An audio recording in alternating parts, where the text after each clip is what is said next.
Ao eminente relator, ministro Alexandre de Moraes.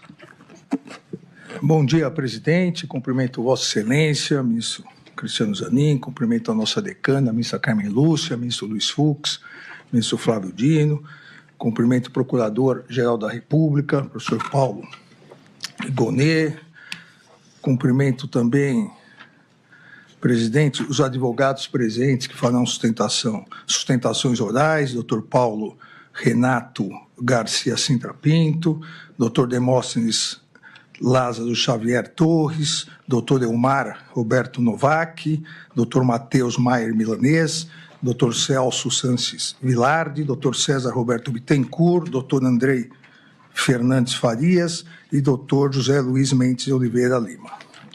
Presidente, trata-se aqui de denúncia oferecida em face de Jair Messias Bolsonaro pelos crimes de liderar organização criminosa armada, tentativa de abolição violenta do Estado de Direito, golpe de Estado, dano qualificado pela violência e grave ameaça contra o patrimônio público, deterioração de patrimônio tombado, observadas ainda as regras do concurso de pessoas e concurso material. Além de denúncia oferecida em face de Alexandre Ramagem, Almir Garnier Santos, Anderson Gustavo Torres, Augusto Heleno Ribeiro Pereira, Mauro César Barbosa Cid, Paulo Sérgio Nogueira de Oliveira, Walter Souza Braga Neto. Em relação a todos esses, a denúncia foi oferecida pela prática das condutas de organização criminosa armada, tentativa de abolição violenta do Estado Democrático de Direito, golpe de Estado, dano qualificado pela violência e grave ameaça e deterioração do patrimônio tombado, também sobre as regras do concurso de pessoas e concurso material. De acordo com a denúncia oferecida pela Procuradoria-Geral da República, os fatos criminosos são, ou a descrição dos fatos criminosos, a descrição é a seguinte. Diz a Procuradoria-Geral da República: a responsabilidade pelos atos lesivos à ordem democrática recai sobre organização criminosa liderada por Jair Messias Bolsonaro, baseada em projeto autoritário de poder, enraizada na própria estrutura do Estado e com forte influência de setores militares. A organização se desenvolveu em ordem hierárquica e com divisão das tarefas preponderantes entre seus integrantes. Jair Messias Bolsonaro, junto com Alexandre Rodrigues Ramagem, Almir Garnier Santos, Anderson Gustavo Torres, Augusto Heleno Ribeiro Pereira, Paulo Sérgio Nogueira e Walter Souza Braga Neto, continua a Procuradoria-Geral da República, integrantes do alto escalão do governo federal e das Forças Armadas, formaram o núcleo crucial da organização criminosa, mesmo tendo havido adesão em momentos distintos. Deles partiram as principais decisões e ações de impacto social que serão narradas nessa denúncia. Mauro César Barbosa Cid, embora com menor autonomia decisória, também fazia parte desse núcleo, atuando como porta-voz de Jair Messias Bolsonaro e transmitindo orientações aos demais membros do grupo. Na sequência, a Procuradoria-Geral da República continua. A natureza estável e permanente da organização criminosa é evidente em sua ação progressiva e coordenada que se iniciou em julho de 2021 e se estendeu até janeiro de 2023. As práticas da organização caracterizaram-se por uma série de atos dolosos ordenadas a abolição do Estado Democrático de Direito e a deposição do governo legitimamente eleito. A ação coordenada foi a estratégia adotada pelo grupo para perpetrar crimes contra as instituições democráticas, os quais não seriam viáveis por meio de um único ato violento. A complexidade da ruptura institucional demandou um iter criminis mais distendido, em que se incorporavam narrativas contrárias às instituições democráticas, a promoção de instabilidade social e a instigação e cometimento de violência contra os poderes em vigor. A consumação do crime do artigo 359-M do Código Penal, tentar depor por meio de violência ou grave ameaça, o governo legitimamente constituído ocorreu por meio de sequência de atos que visavam romper a normalidade do processo sucessório. Esse propósito ficou evidenciado nos ataques recorrentes ao processo eleitoral, na manipulação indevida das forças de segurança pública para interferir na escolha popular, bem como na convocação do alto comando do Exército para obter apoio militar à decretação que formalizaria o golpe. Continua a Procuradoria-Geral da República expondo que a organização criminosa seguiu todos os passos necessários para depor o governo legitimamente eleito, objetivo que, buscado com todo empenho e realizações de atos concretos em seu benefício, não se concretizou por circunstância que as atividades dos denunciados não conseguiram superar a resistência dos comandantes do Exército e da Aeronáutica às medidas de exceção. Os denunciados também encadearam ações para abolir violentamente o Estado Democrático de Direito. Minaram em manobras sucessivas e articuladas os poderes constitucionais diante da opinião pública e incitaram a violência contra suas estruturas. As instituições democráticas foram vulneradas em pronunciamentos públicos agressivos e ataques virtuais, proporcionados pela utilização indevida da estrutura de inteligência do Estado. O ímpeto de violência da população contra o Poder Judiciário foi exacerbado pela manipulação de notícias eleitorais baseadas em dados falsos. Ações de monitoramento contra autoridades públicas colocaram em risco iminente o pleno exercício dos poderes constitucionais. Os alvos escolhidos pela organização criminosa somente não foram violentamente neutralizados devido à falta de apoio do alto comando do Exército ao decreto golpista, que previa expressamente medidas de interferência nos poderes constitucionais. As ações progressivas e coordenadas da organização criminosa culminaram no 8 de janeiro de 2023. Ato final voltado à deposição do governo eleito e à abolição das estruturas democráticas. Os denunciados programaram essa ação social violenta com o objetivo de forçar a intervenção das Forças Armadas e justificar um estado de exceção. A ação planejada resultou na destruição, inutilização e deteriorização de patrimônio público, incluindo bens tombados. Todos os denunciados, diz a Procuradoria-Geral da República, em unidade de desígnios e divisão de tarefas, contribuíram de maneira significativa para o projeto violento de poder da organização criminosa, especialmente para a manutenção do cenário de instabilidade social que culminou nos eventos nocivos. A organização criminosa, por meio de seus integrantes, direcionou os movimentos populares e interferiu nos procedimentos de segurança necessários, razão pela qual responde pelos danos causados, conforme o artigo 163, parágrafo único, 1, 3 e 4 do Código Penal. É importante, diz a Procuradoria-Geral da República, dar relevo a que os tipos penais dos artigos 359-L e 359-M do Código Penal referem-se a crimes de atentado, que prescindem do resultado naturalístico para se consumar. A concretização desses tipos é verificada pela realização de atos executórios que serão detalhados a seguir, voltados a um resultado doloso, mesmo que este não tenha sido alcançado por circunstâncias alheias à vontade do agente. Ainda conclui a Procuradoria-Geral da República, em resumo, que evidenciou-se que os denunciados integraram a organização criminosa cientes de seu propósito ilícito de permanência autoritária no poder.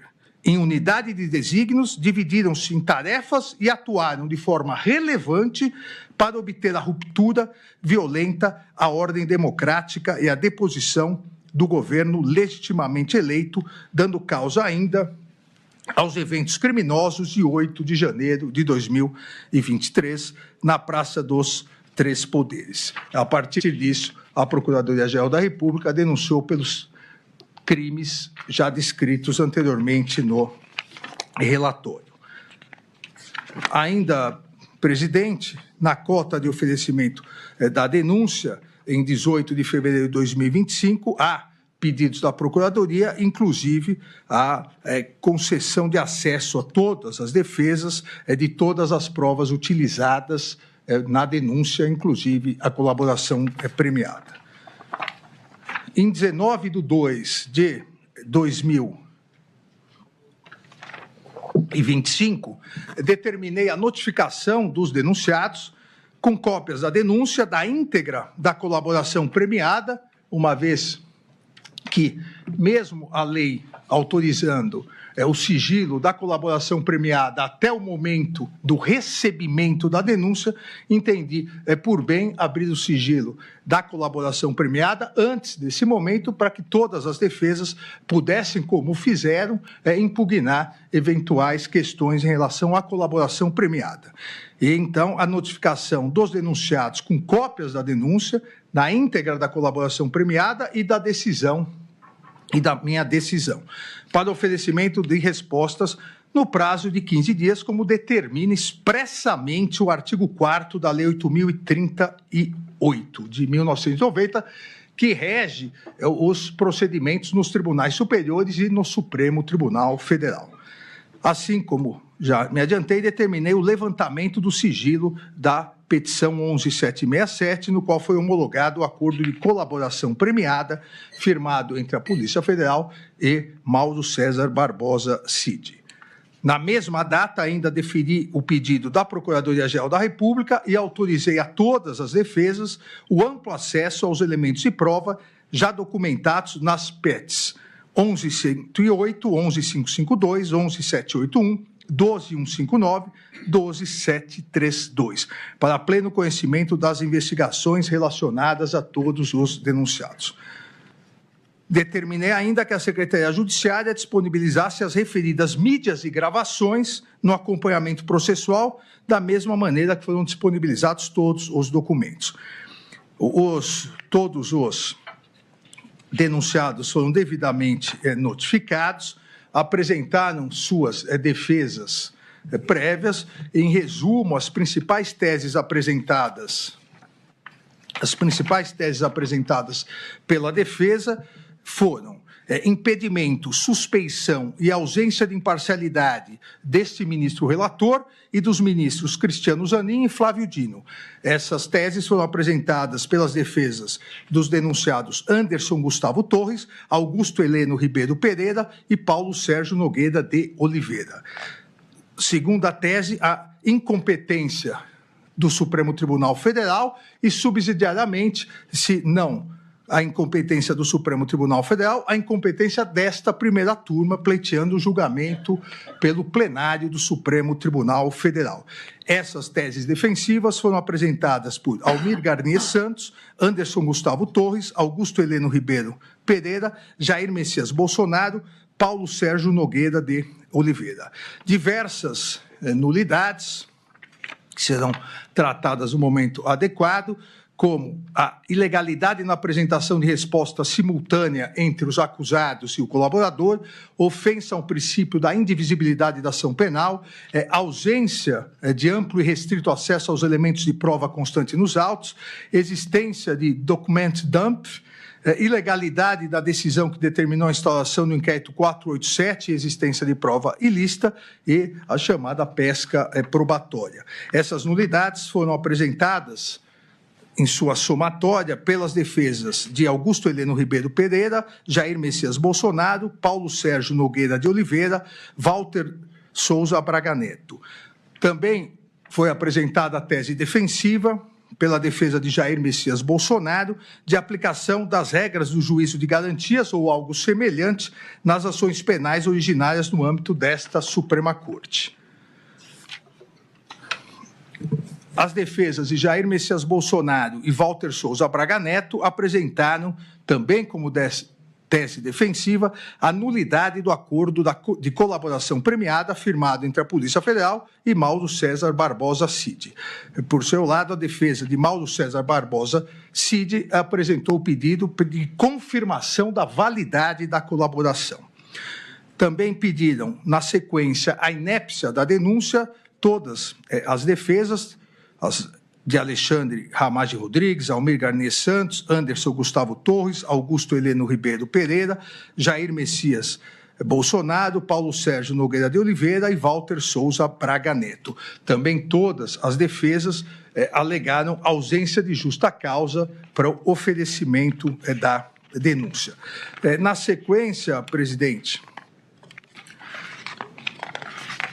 eu especifico mais o que cada defesa justificou, fundamentou em relação a todos esses pontos, mas como os advogados estão aí, todos farão sustentações orais, eles poderão detalhar com melhor clareza esses pontos apresentados nas defesas. Quase todas as defesas apresentaram, menos uma, apresentaram testemunhas e três das defesas apresentaram documentos. Em virtude da apresentação desses documentos, nos termos do artigo 5º da Lei 8.038, quando apresentados documentos pelas defesas na defesa prévia, é necessário que a Procuradoria se manifeste sobre o que foi apresentado. E a Procuradoria foi devidamente intimada e se manifestou sobre as defesas prévias em 13/3/2025. Da mesma forma, presidente, como o excelentíssimo Procurador-Geral da República fará a sustentação oral, ele melhor explicará seu posicionamento sobre isso. Ainda, presidente, e é importante aqui ressaltar, durante esse procedimento, a partir do oferecimento da denúncia, as defesas apresentaram diversos requerimentos. Em 20/2/2025, a defesa do denunciado Jair Messias Bolsonaro requereu a suspensão e devolução do prazo até que a defesa tivesse acesso à integralidade da prova, a intimação da autoridade policial para que constatasse elementos angariados não foram fornecidos à defesa, devolução do prazo, suspensão do prazo de 83 dias, e subsidiariamente prazo em dobro. Indeferir o requerimento formulado pela defesa do denunciado Jair Messias Bolsonaro, uma vez, e consta no relatório aqui a íntegra da decisão, uma vez que o amplo e integral acesso aos elementos de prova já documentados e que foram utilizados pela Procuradoria-Geral da República no oferecimento da denúncia, já estava garantido a todas as defesas, bem como já havia autorizado excepcionalmente e antecipadamente, inclusive, o acesso à colaboração premiada. Indeferir os pedidos de concessão de prazo de 83 dias ou prazo em dobro, uma vez que não há previsão legal para tanto. Ainda, presidente, indeferiu pedido formulado pela defesa em relação à ausência de provas, ausência de acesso a provas, inclusive em despacho realizado no dia 26 de fevereiro de 2025, no Salão Branco dessa Suprema Corte, com o advogado de Jair Messias Bolsonaro, que não teria tido acesso à comunicação entre Mário Fernandes e Mauro César Barbosa Cid, detalhei na decisão, inclusive indicando o acesso, onde estava o acesso, repito, utilizado e juntado nos autos e utilizado pela Procuradoria-Geral da República para o oferecimento da denúncia. E transcrevo no relatório todo esse acesso, um tutorial de acesso às provas que a defesa diz não ter tido acesso. Da mesma forma, em 25/2/2025, a defesa de Walter Souza Braga Neto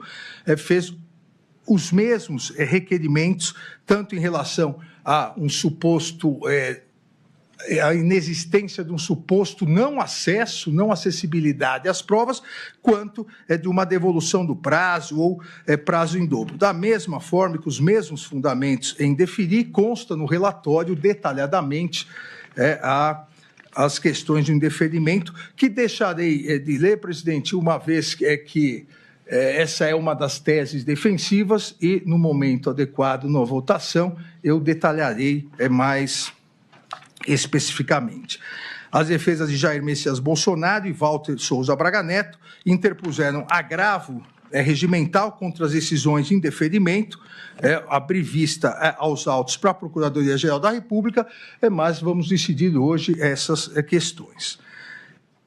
Em conclusão, presidente, em 13/3/2025, após a apresentação das respostas pelas defesas dos acusados, assim como a manifestação da Procuradoria-Geral da República, solicitei, nos termos do artigo 234 do Regimento Interno do Supremo Tribunal Federal, a Vossa Excelência, dia para julgamento presencial para deliberação sobre a denúncia oferecida pelo Procurador-Geral da República em face do denominado Núcleo 1, o núcleo da organização criminosa que, baseado em projeto autoritário, enraizada na estrutura do Estado e com forte influência de setores militares, com divisão de tarefas e com uma série de atos dolosos, visou a abolição do Estado democrático de direito e a deposição do governo legitimamente eleito. A denúncia oferecida em face de Alexandre Ramagem, Almir Garnier Santos, Anderson Gustavo Torres,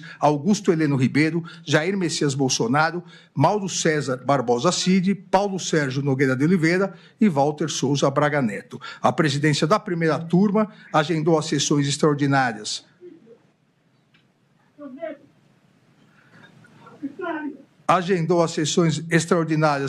para os dias 25 e 26 de março de 2025, com início às 9h30 e término às 12h30, bem como manteve a convocação da sessão ordinária para dia 25 de março à tarde e sessão extraordinária para o dia 26. É o relatório, presidente.